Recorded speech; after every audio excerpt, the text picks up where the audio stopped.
Welcome everybody to the Sports Plug. I am your host Xavier Williams with my co-host Jordan Briggs. We have a very very special guest today, um, a Jordan fanatic, a basketball enthusiast, and also a very very great up and coming rapper in the Houston area.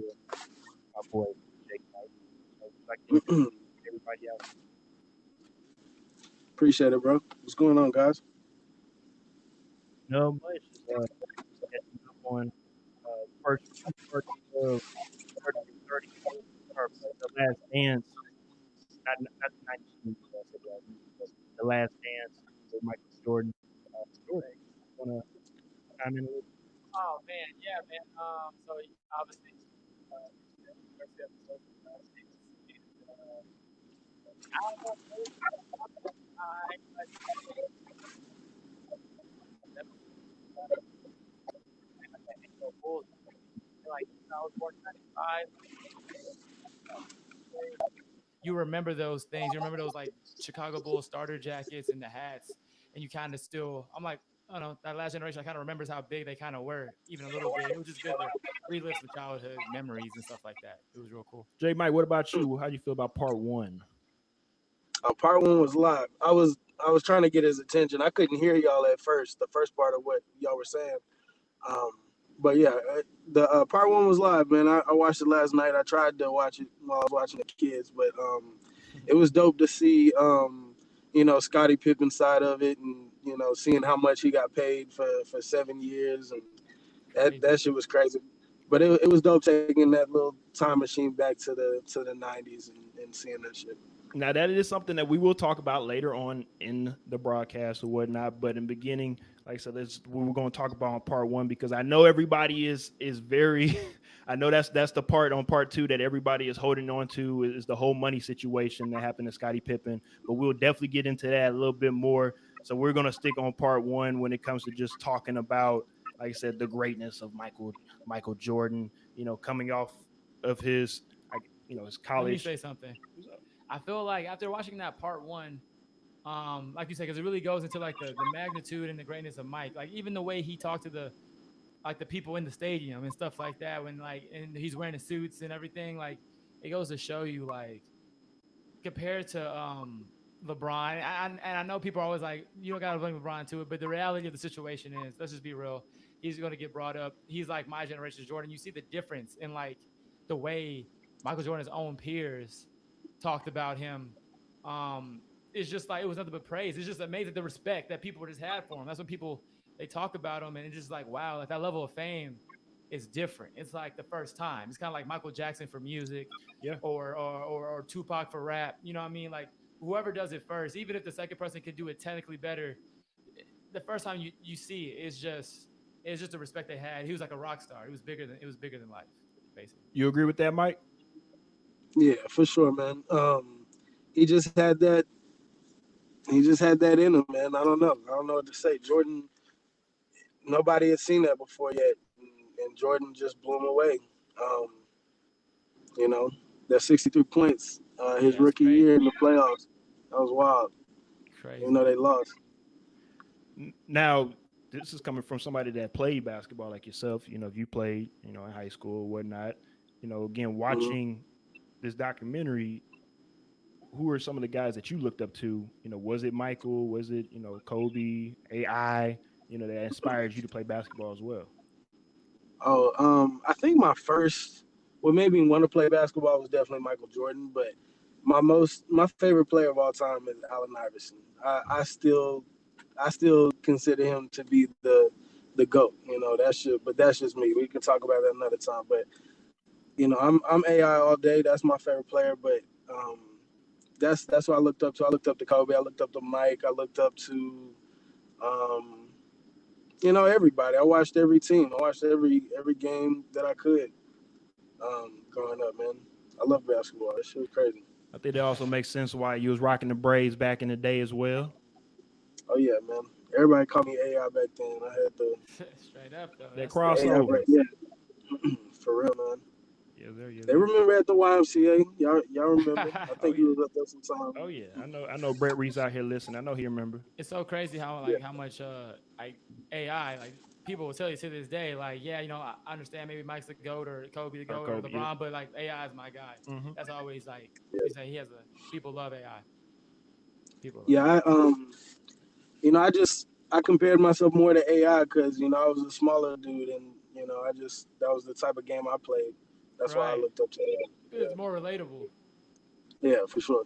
And I think the cool thing with the NBA is they've had quote unquote characters, especially in the '90s, that people can relate to. No matter if you're short, Yeah, tall, no matter what you are, if you could jump out of the gym or you couldn't, it seemed like the NBA always had some type of cast of characters that somebody could relate to.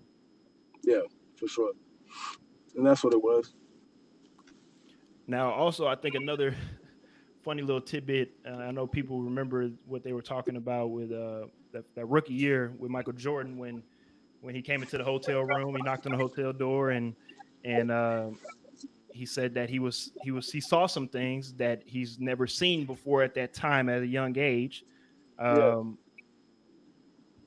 how did you feel about watching that when it comes to you know seeing Michael talk about how young and innocent I guess he was at that age? Because let's be real, the Mike we know, he got that yak, he got that Yeah, cigar.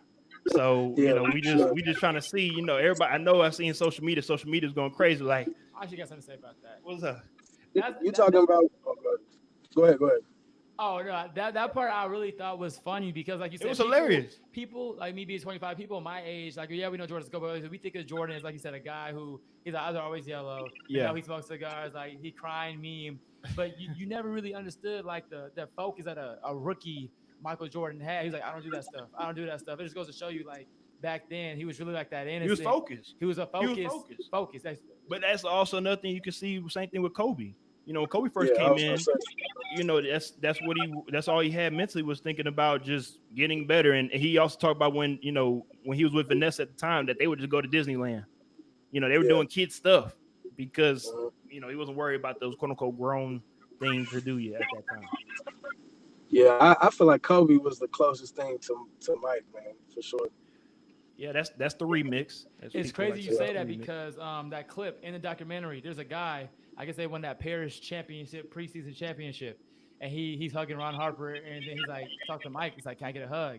MJ said it doesn't count, Yeah, and it's crazy. My yeah. brother was like, that's like a Kobe thing to do, but he was like, yeah, like where do you think he got it from? It's crazy like that. It's crazy like But that. I mean, it's So it's crazy. true. It He was was Kobe. it was okay. It kind of reminded me of the same situation y'all remember when the Lakers was on the tail end of only winning with the worst team in the league, and they only won like 20, I think 25 games worth that season, and they won a game, and Swaggy P was out here celebrating, and everybody was out here celebrating, and Kobe was on Jimmy Kimmel, and they showed him the clip, and he was just looking around, just like.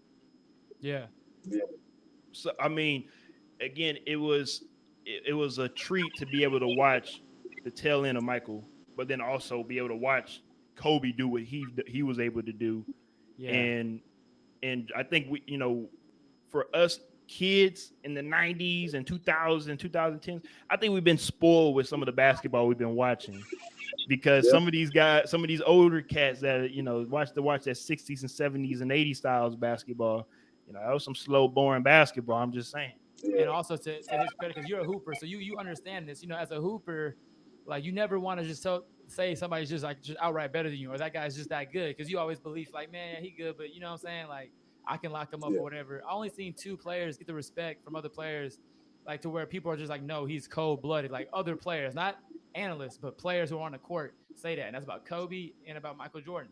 People talk about other players now who get paid millions of dollars just like them, talk about these guys that like, look, man, those two guys right there just put fear in our hearts, and that's crazy. yeah. That's facts. Yeah, I definitely agree. Now, also another little, or I should say, a big tidbit. Jerry Krause, the GM for the Bulls at the time, um, some very mixed reactions. I think that is bestowed Yeah, upon yeah, him yeah. It was. because on the inside of things, Michael Jordan and Jerry didn't have a great relationship, but of Yeah, course, the owner with Jerry Reinsdorf, him and Jerry Reinsdorf hired Jerry Krause to perform a job, which actually he was doing a really, really good job at because he didn't just draft good players. They, of course, won championships. but it always seems like not just with the Bulls, but any type of dynasty, anything that is good for such a long time, it seems like it always goes sour sooner or later. From the Bulls to the Lakers, I mean, kind of what we just saw with the Warriors with the KD situation as well. Um, have you ever I didn't know encountered any? too much. One more time. I didn't know too much. I didn't know too much about the GM of the Bulls before the documentary. Like this was all new to me Yeah, yesterday. and again, I think this is the great, or the reason why this is coming out now is it shows, this whole new generation of what happened in the 90s, because you're just going to see highlights. We just see the clippings from the newspapers. You just see da da da da, but you don't get to see the actual full story of what happened, either with the Bulls or Yeah, whoever it is. Right. And I know that's really true. Like you said, with the whole Jerry Cross situation, like it just goes to show you if it was happening in today's media, it probably would have been probably way more reported. But what was actually going on was there was a guy who was trying to rebuild in the midst of a dynasty, Yeah, and that's hmm I don't know, man. I yeah, don't and know. I think that's another big part that I think that's of course was the tipping point for Mike, when it was like, hmm as a player, you're looking at the organizations like, look, I'm doing all this, I'm doing everything I possibly can to win you championships or whatnot. And now you just come in and try to tear everything apart and try to rebuild when we're trying to go out and go win another one. Like, that's a slap in the yeah. I face, didn't I would understand think, that. especially to the greatest player probably ever for some people, or especially at that At that time. point, for At sure. that point in time, for sure, for you as a general manager to come in, especially, let's be real, as an athlete, you don't take certain management seriously because they've never played before. So Yeah, certain players look at certain management like, who are you to come in and come change up this dynamic because it's been working for so long. And yeah. again, in the beginning, I MJ think said, they tried to paint Jerry Krause as a villain. Of course, with, I don't know if y'all everybody's seen the Space Jam memes or whatnot, but yeah, I saw that. yeah, but I, it's just one of those. From what I see is he couldn't do right. It seemed like all he could do was wrong, even though he was doing right. He was making those right trades. He had to trade um, Charles Oakley. Charles Oakley for Cartwright and whatnot. He had to make certain trades, certain picks, or certain draft picks to make sure that they were able to be in contention every year. I mean, the Yeah, GM that I kind of want to relate him to, and this might be a bad correlation, but I think it's a really good one. Daryl Morey with the Rockets. You know, Okay. some people like Daryl Morey and the analytics type of way of thinking that he does, and some people don't like it because of how are you going to let numbers dictate or what goes on in this locker room. So got you. Yeah, because yeah, MJ said that. He said that in the doc, talking about Yeah. the most important people are the players, and he could really care less about what you say if you're in the front office. Um, but yeah, I feel you. I don't really understand the GMs. I mean, why not try to negotiate with Scottie Pippen to keep it going? Like I didn't understand that. Yeah, They it should have. was it was confusing. Also, to the I guess the relationship that Phil Jackson and Cross had, because he basically told him, "Look, you can go 82-0 win every yeah, game this season, but yeah, this is your last season." yeah. That was a slap in the face That to the I utmost. How you go Yeah, undefeated and still lose your job? That's crazy. I don't understand it. I don't make any sense. I could have never imagined. I feel like in today's era, the Lakers would do anything to keep LeBron James happy. And if LeBron was like, if I leave, if this coach leaves, I'll retire, they would be like, you're staying as long as possible. But just the times are changed. And like, look, Mike told y'all what was gonna yeah. happen. They still did it. And it's the biggest what if stories ever. I mean, more titles. You're correct, Jordan, but I also think it plays in a part of the media controls a lot of different things, a lot of different narratives, right? So Oh yeah, LeBron, as we just saw, can go out and go build a school, but if the media wants to turn it into he built a school, but he also don't have enough paper for the children, it's going the yeah, missing paper is going to be on the national news instead of him actually building the school. So yeah, from what it seems like I said, with the media, they're going to sway either way, and then also from just the generations that I've seen, if you got a little buddy in with the media, your name don't get as spewed. If you don't like the media, like a KD persona, some they kind of pick at you all the time, and it's kind of belittling at times. Same thing with Kyrie Irving. He sometimes get unfairly unjust. It's unfortunate, but that's why guys like Mike, I think he understood. Unfortunately, all I can control is what I control right now on the basketball court, and that's what I'm going to do. And Yeah. you can't deny 6 rings. You can't Man, deny two, 6 or 6. two three-peats. It's Yeah, No for game sure. sevens. So that's very remarkable. Let's get this question in from Steven Rivas right quick. After hearing the Bulls management and MJ himself say Scotty was his best teammate, why does nobody bring him up as a great? Everyone says Scotty was the second best player in the league at that time. Now, Steven, I think you are definitely correct. a good question. Great question. Well, let's remember and let's bring it back. Scotty wasn't out there just playing for pennies. He also had a shoe deal. Yeah, Penny out. He had his own. I'm sorry, not Penny. I'm sorry. Scotty Pippen. He had his own shoe, and he did sign a deal that we will get to shortly and whatnot when it comes to the money part. Because I know everybody is so fascinated on the money part, but when Pippen signed that deal, mainly it was to help his family back at home in Arkansas, who was dirt poor. Who, again, that's something that me and my cousin talked about before, because we got family out in Mississippi, and we've seen dirt poor. We know how it is. So you throw out $1 million for 10 years, somebody gonna sign that. Okay, for sure. Yeah. So when people say, "Oh, you're so stupid, you this and that," da da da. One thing I will say is this: even though the owner told him as well, don't sign that. The owner said it himself, don't sign that because we feel like your value can go up even more these next couple of years, da da da. But as a great, I would say just human being, not even a son, just a great human being, he said, I have to look out for my family first because they looked out for me. You feel me? I had to look out for my family, and then I had to make sure that I'm taken care of, my family taken care of, and then I can go out and go get whatever I need to go get. True. Yeah. No, I get that. When did he sign that deal? He signed it in 91. 1990. So it was the summer after the first title in 91.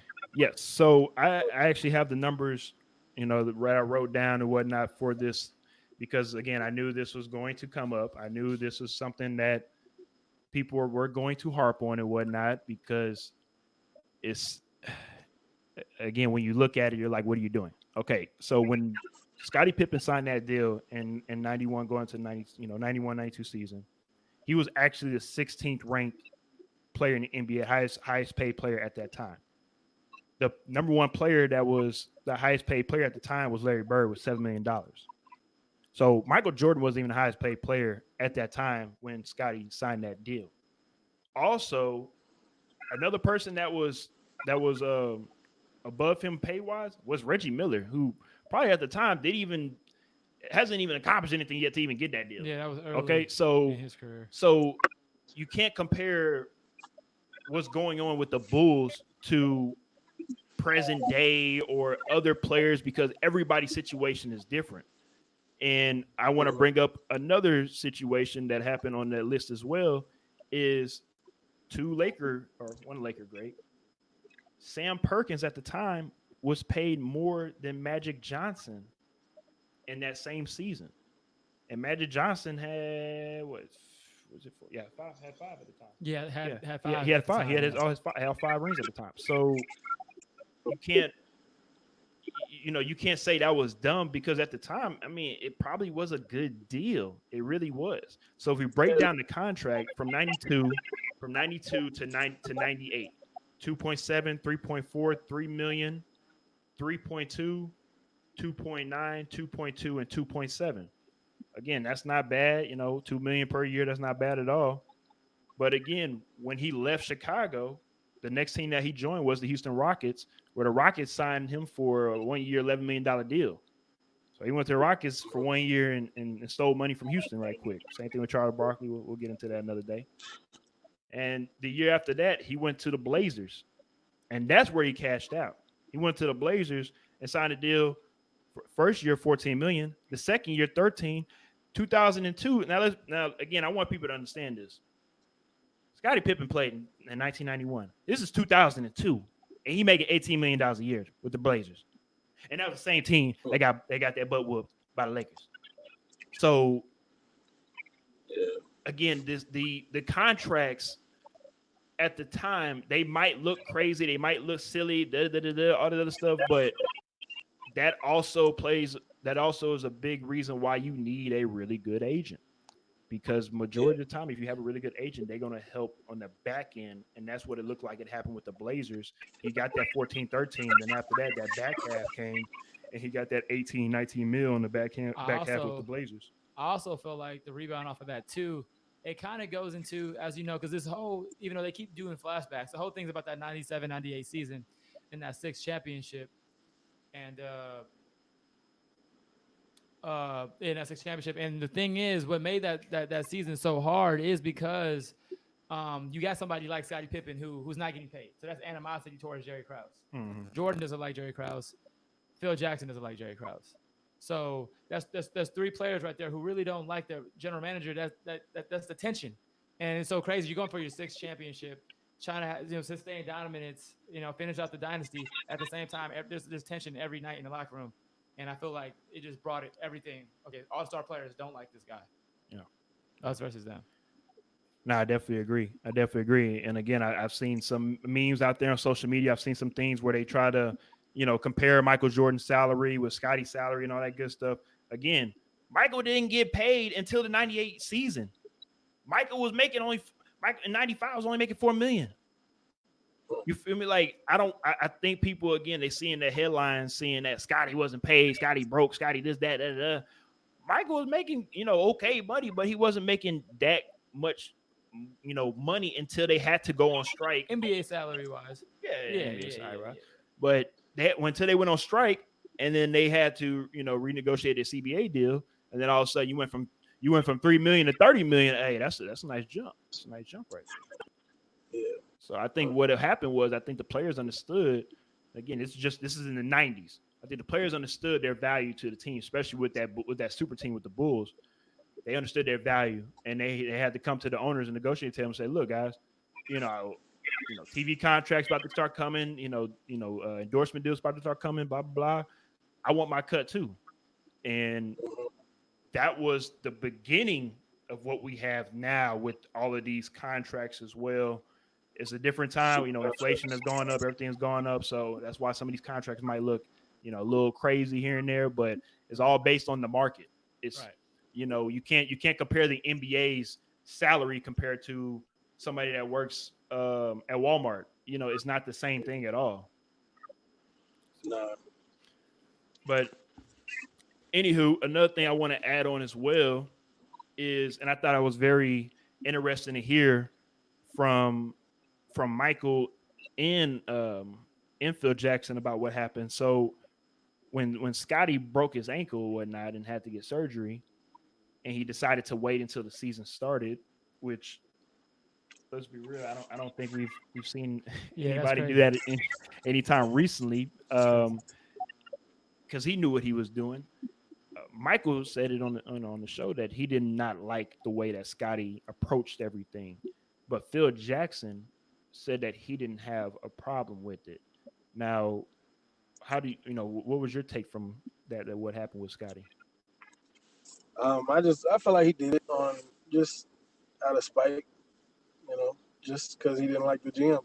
I don't think Michael Jordan said it. He said that he could have done it over when the season was over and had enough time to be back for the next season. So I don't, he probably just did it to make a point. That's all. No problem. Yeah, that I definitely agree, of course, with that part.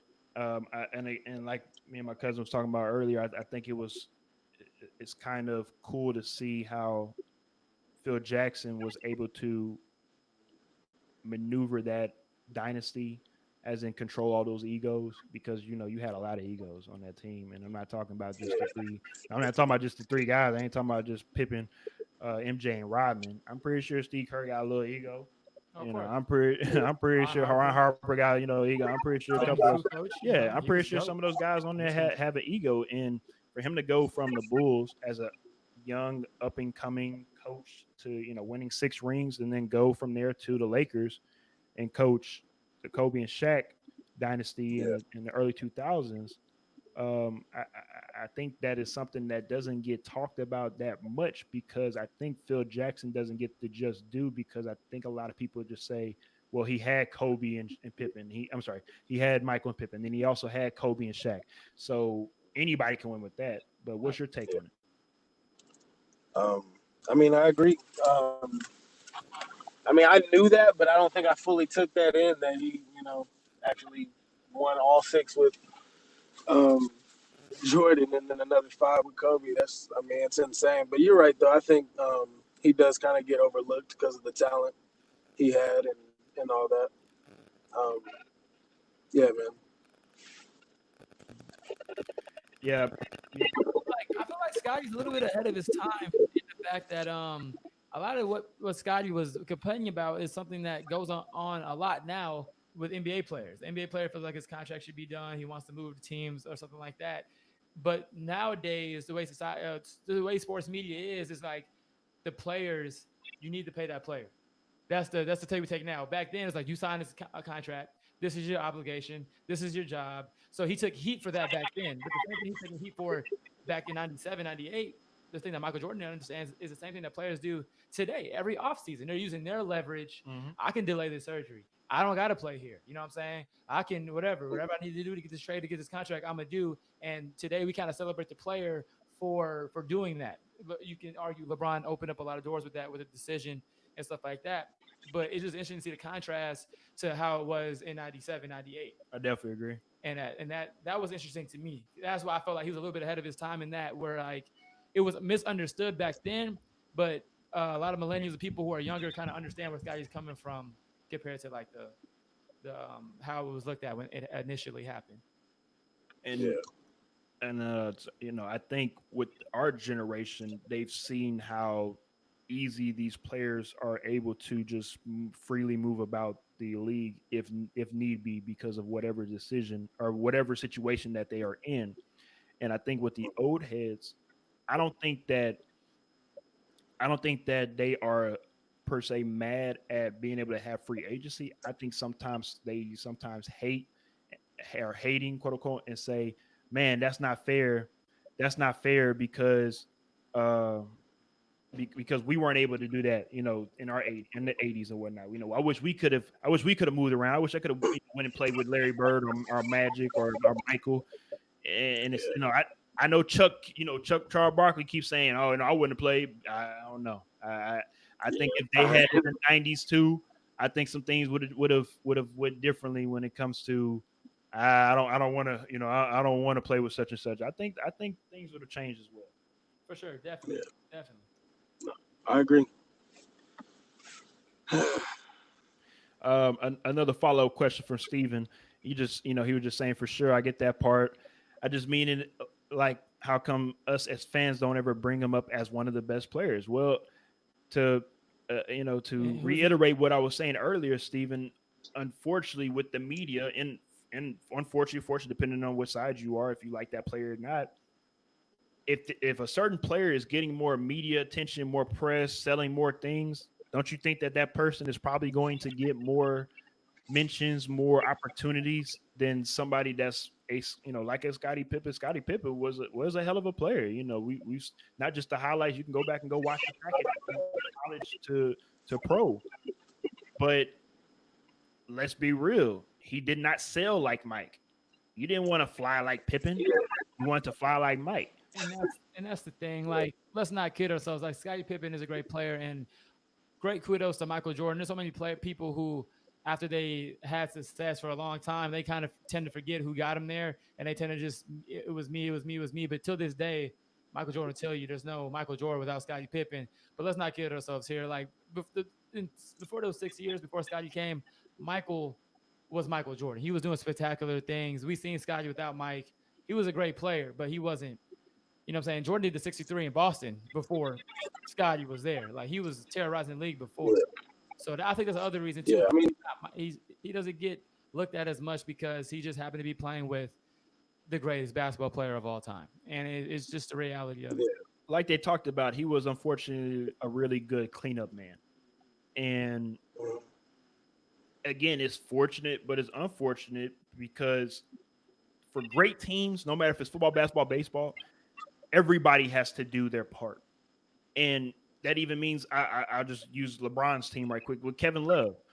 Kevin Love was a guy that was 2020 with Minnesota, easily 2020 yeah, Minnesota, but he had to take a step back and diminish his role a little bit to be able to play alongside LeBron so they could ultimately win a championship. True. Same thing with Miami when Bosch was there. Bosch was a guy that was 20 and 10 Right. for the most part, 20 and 10, career wise, and he came to Miami and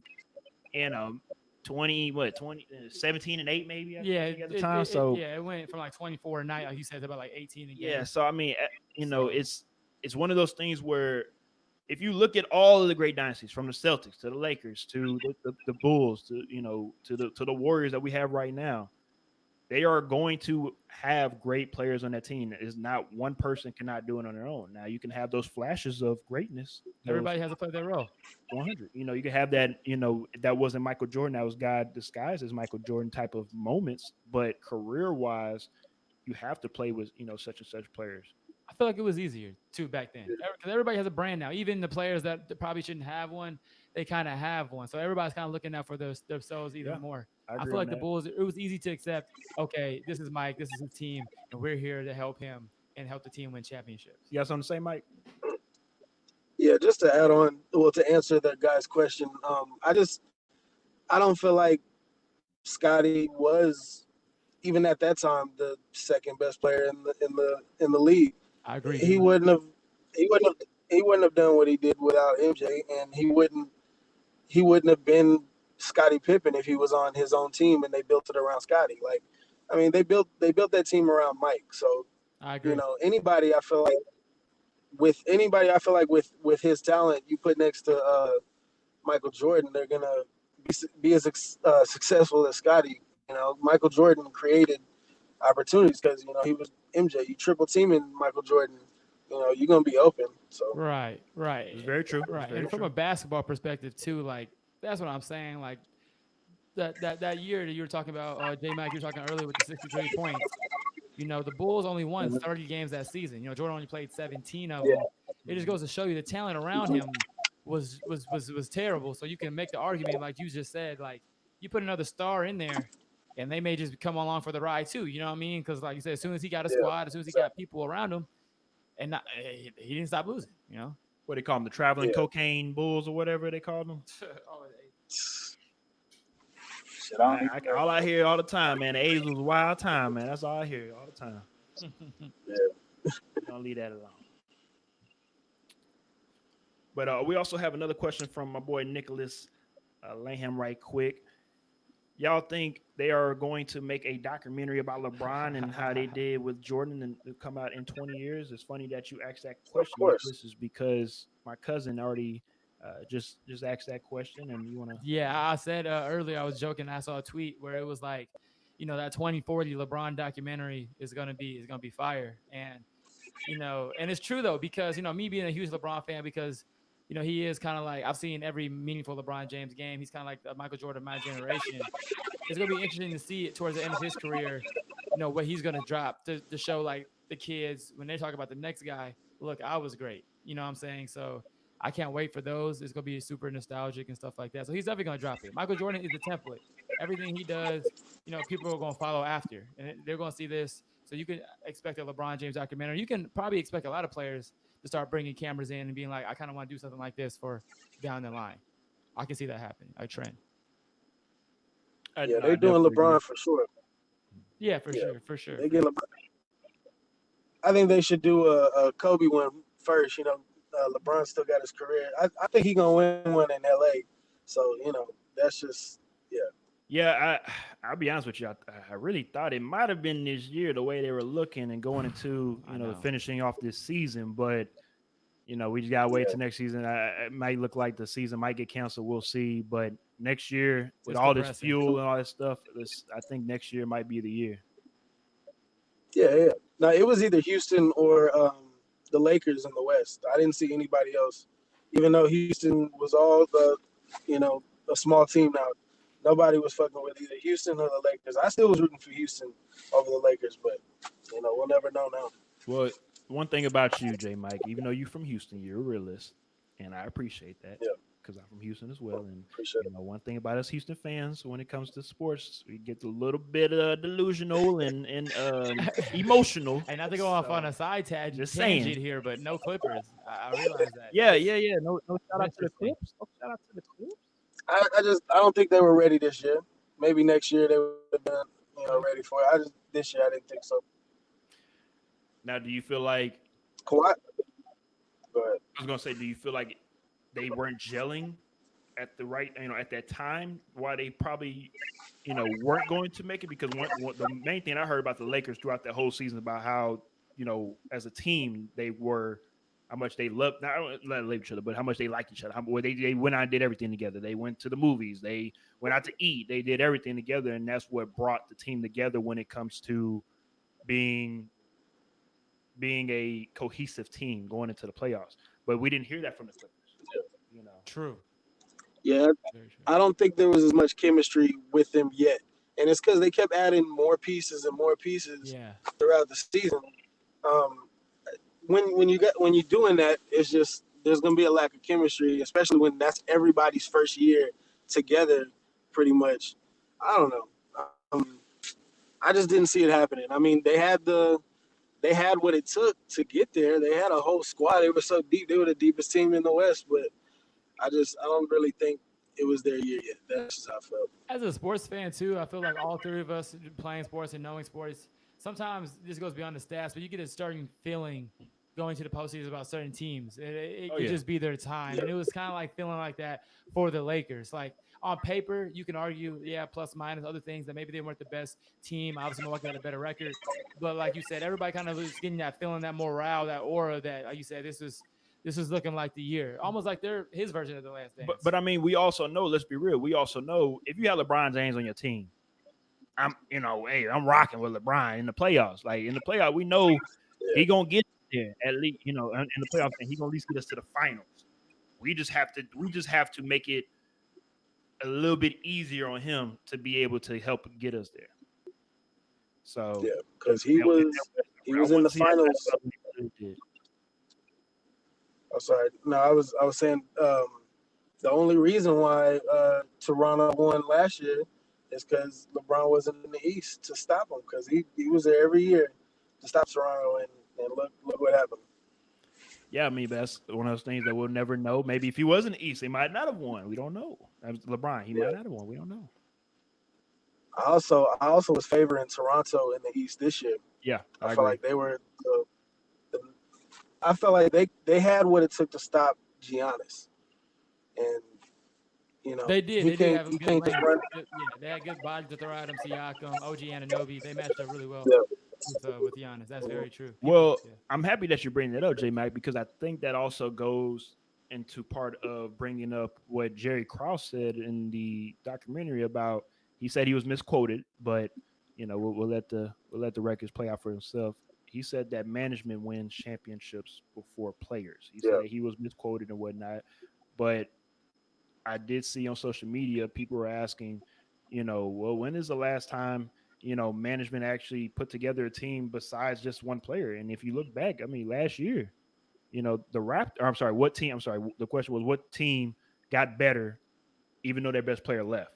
And it was the Raptors because of the GM and of damn, I missed the name. Masai Oh yeah, Ujiri. Masai Ujiri. Masai Yeah, Ujiri. GM for the I don't want to mess it up. Toronto. He, even though we and everybody probably knows on the Raptors that Kawhi is probably the best team, we are still a pretty good team without you. And we're going to add on and Yeah. we're going to plug and play and we're going to keep it moving. And I definitely agree with you. I think the Raptors are probably going to go back to the finals this year. Yeah, and I think Toronto was good before Kawhi was there because That's true. they swapped DeMar DeRozan and Kawhi. That's all. They were already a finals contender for the East. They could have done it.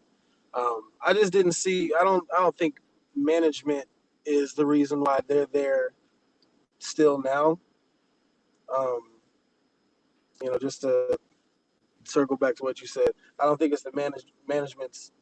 Uh, they're not the reason why the Raptors are still good. It's they just have the talent. Them boys still we're a good squad. And the Um, pick but I don't know.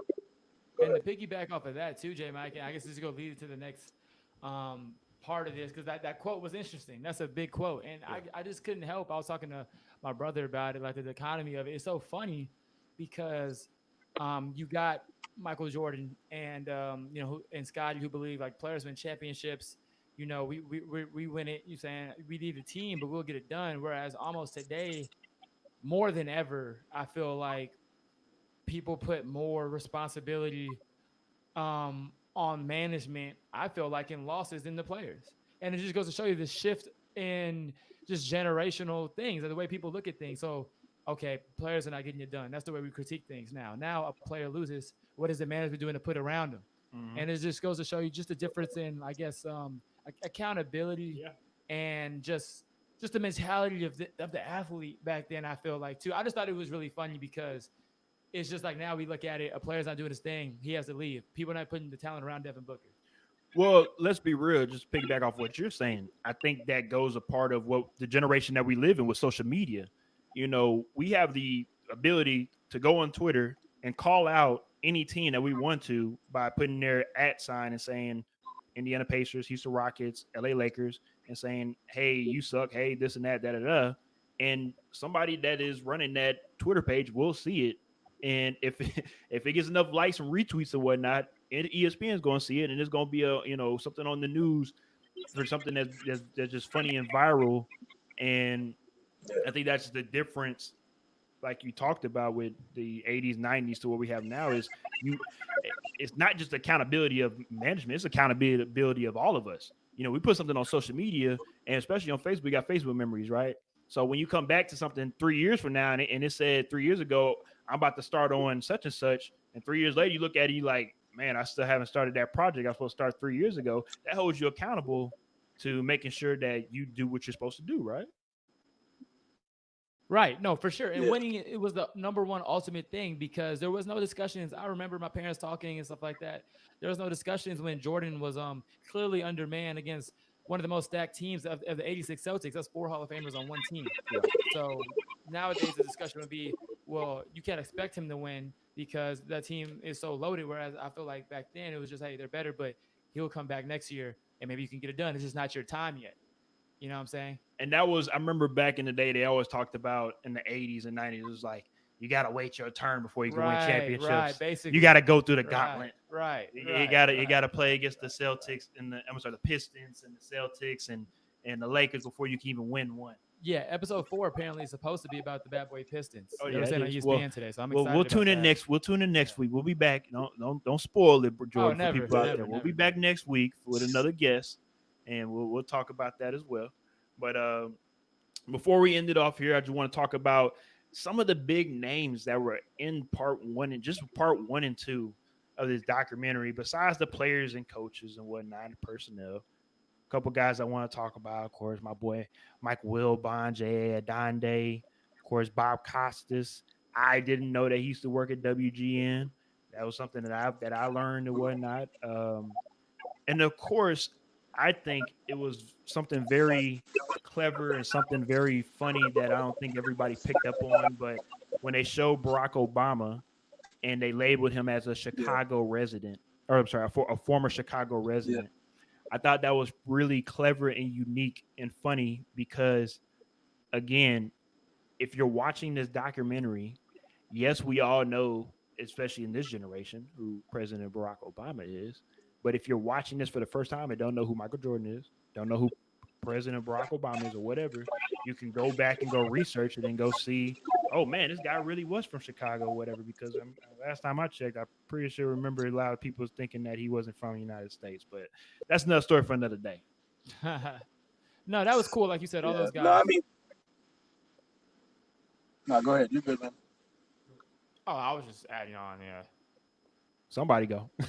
Yeah, it's fine, man. No, I saw that. I didn't know he was from Chicago, but I mean, he is from.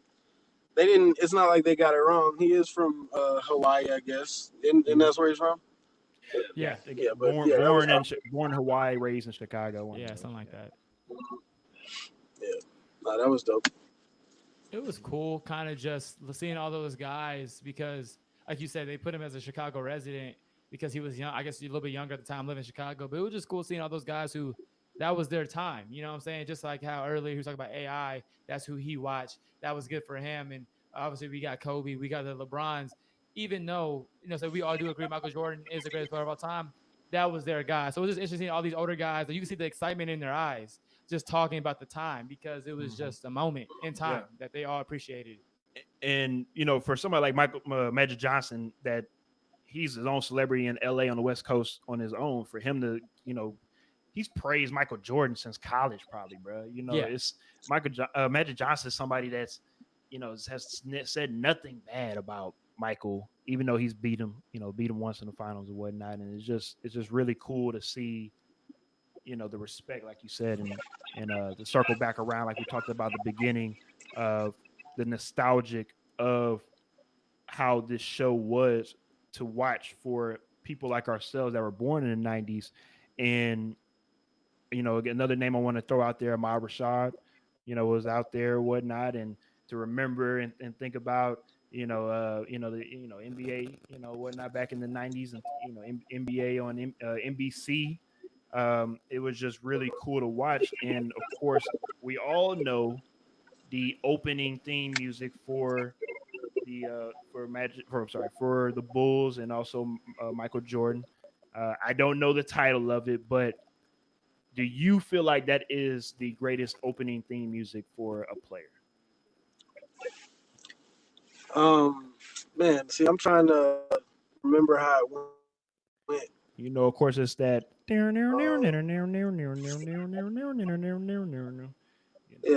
Starting guard.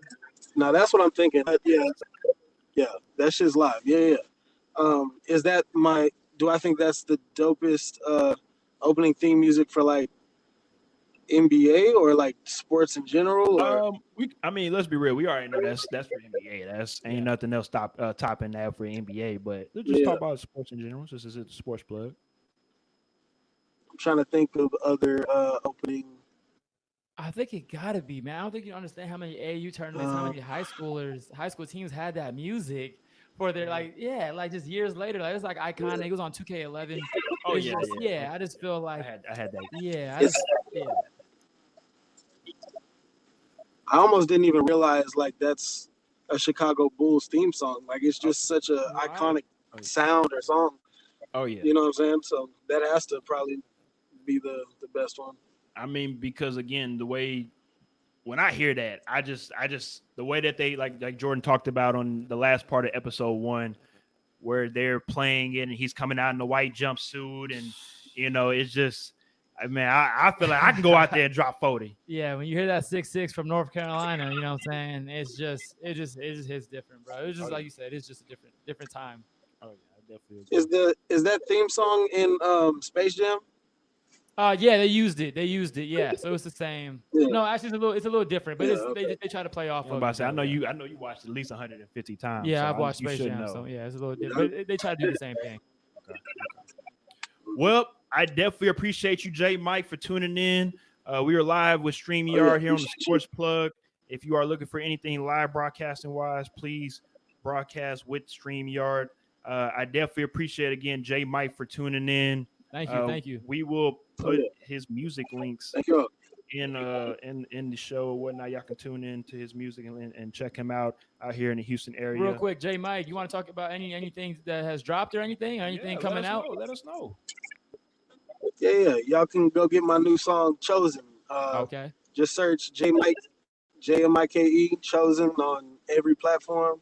Apple Music, Spotify, Tidal, Google Play. Yes, sir. There's other music there too. But Chosen's my newest That's the one. newest one. So And y'all I heard that, always got guys? new music. Chosen. Yeah, for sure.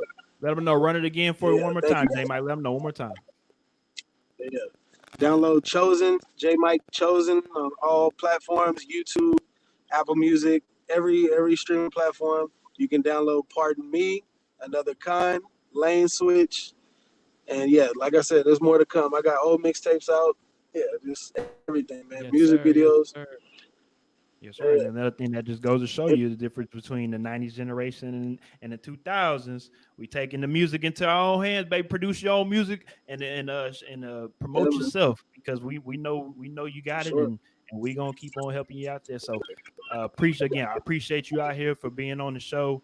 We'll see y'all next week with another recap of this 30 for 30, The Last Dance. See y'all next time. Appreciate it, man.